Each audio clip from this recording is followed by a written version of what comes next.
আমার বিয়ে হয়েছে আজ ৫ বছর। এখন পর্যন্ত আমার স্বামীকে আমি বাবা ডাক শোনাতে পারি নাই। প্রতিদিনই শ্বশুরবাড়ির লোক আর আশেপাশের লোক আমাকে কথা শোনাইতে ছাড় দেয় না। সবার কথাতেই আমার দেহ আর মন দুইটাই জর্জরিত হয়ে যায়। কিন্তু আলহামদুলিল্লাহ এই ব্যাপারে আমার হাজবেন্ড এখনো হতাশ হয়নি। আমাকে এই নিয়ে কখনো কথাও শোনায়নি। আমি খুব ভালো একটা সাবজেক্টে অনার্স কমপ্লিট করেছিলাম। পড়াশোনাটা আমার খুবই একটা শখের ছিল।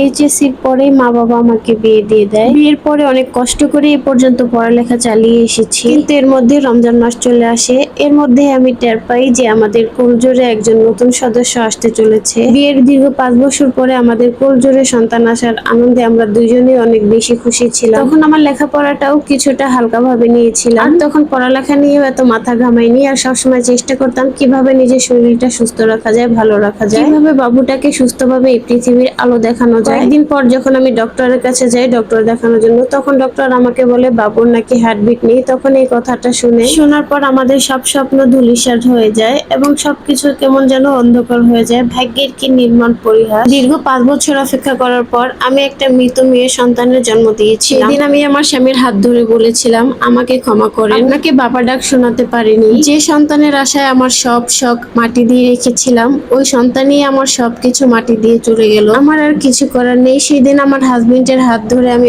অনেক কান্না করেছিলাম এবং কি আমি এটাও বলেছিলাম আপনি চাইলে আরেকটা বিয়েও করতে পারেন, আমি আপনাকে কিছুই বলবো না। এই কথা শোনার পর আমার হাজবেন্ড আমাকে ছেড়ে তৎক্ষণিক আমাকে ছেড়ে অনেকটাই দূরে চলে যায়। তখনই দেখলাম আমার হাজবেন্ড আমার জন্য একটা গোল্ডের আংটি নিয়ে আসে আর তখনই আমার হাতে পরিয়ে দেয়। নতুন বেবি আসা উপলক্ষে আমাকে না জানিয়ে গোল্ডের আংটিটা এনেছিল আমার জন্য আর তখনই আমার হাতে পরিয়ে দেয় আর আমাকে বলে আমাকে সারপ্রাইজ দেওয়ার জন্য নাকি সেই গোল্ডের আংটিটা আমার জন্য কিনেছে আর সে নাকি নিজের হাতে আমাকে পরিয়ে দিবে। আর আমার হাজবেন্ডের একটাই কথা, সন্তান থাকুক আর না থাকুক তুমি তো মা আর আমি তো বাবা হতে পেরেছি, এটাই আমাদের দুজনের জন্য অনেক। কে বলেছে আমরা সব হারিয়েছি?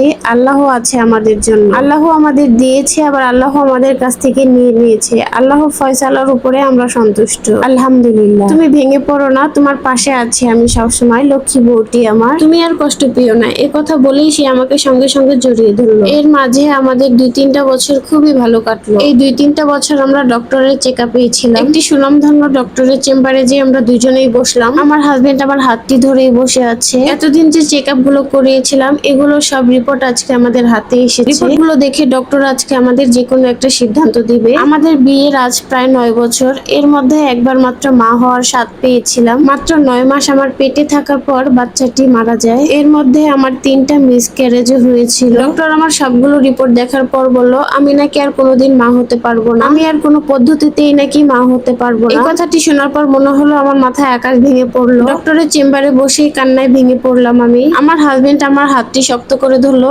এরপর হসপিটাল থেকে আমরা হতাশা নিয়ে বাসায় চলে আসলাম। আমার হাজবেন্ড আমাকে অনেক বোঝাতেন, আমাকে কখনো কষ্ট পেতে দিত না। আমি যখন কান্না করতাম সে আমাকে কখনোই কান্না করতে দিত না। একদিন আমরা ডিসিশন নিলাম আমরা উমরা করতে যাব। তো যে কথা সেই কাজ, ২-৩ মাসের মধ্যেই আমরা উমরা করে বাসায় চলে আসলাম। আমার স্বামী আমাকে কখনোই সন্তান হওয়া নিয়ে আমাকে কখনোই উচ্চ স্বরে কোনো কথা শোনায়নি। আমার হাজবেন্ড কখনো বিশ্বাসও হারায়নি। সে সব সময় বলতো আল্লাহ তাআলার যখন সময় হবে তখন আমাদেরকে এমনি একটি সন্তান দিবে। এই বিশ্বাস নিয়ে আমরা দুজন সবসময় আল্লাহর কাছে চাইতাম আর আল্লাহর কাছে সবসময় কান্নাকাটি করতাম। একটা সময়ের পর সব চিকিৎসা বন্ধ করে দিলাম, শুধুমাত্র আল্লাহর উপর ভরসা রেখে দিলাম। তারপরেও মন খারাপ করে সবসময় বসে থাকতাম, কোনো কিছুই ভালো লাগতো না। একা একা সময় পার করতাম, কোনোভাবেই মেনে নিতে পারতাম না আমি কখনো মা হতে পারবো না। একদিন রাতে আমার হাজবেন্ড আমাকে অনেক বোঝালেন। তিনি আমাকে বোঝালেন সন্তান জন্ম দেওয়া একমাত্র আমাদের উদ্দেশ্য না, আল্লাহ এর জন্যই শুধুমাত্র আমাদের পৃথিবীতে পাঠায়নি। আমাকে এভাবে অনেক কিছু বুঝিয়ে আমাকে তখন শান্ত করে এর পরের দিন আমাকে বলে আমাদের ১০ম বিবাহ বার্ষিকীর দিন তুমি সুন্দর করে লাল শাড়ি পরে আমার সামনে আসবা, তোমার বিয়ের শাড়িটা পরবা।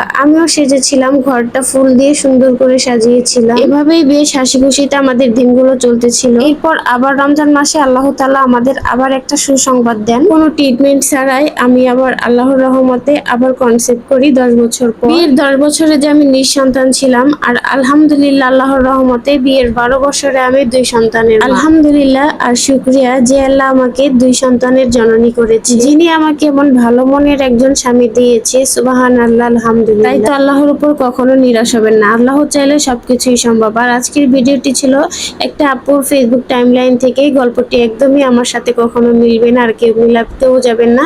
ভিডিওটি ভালো লাগলে অবশ্যই লাইক কমেন্ট শেয়ার করে দিবেন আর রান্নার রিলেটেড কোনো কথা বলতে পারলাম না, এর জন্য সরি। ভিডিওটি ভালো লাগলে অবশ্যই আপনাদের কাছে একটা শেয়ার আশা করে থাকি। ধন্যবাদ, ভালো থাকবেন, সুস্থ থাকবেন।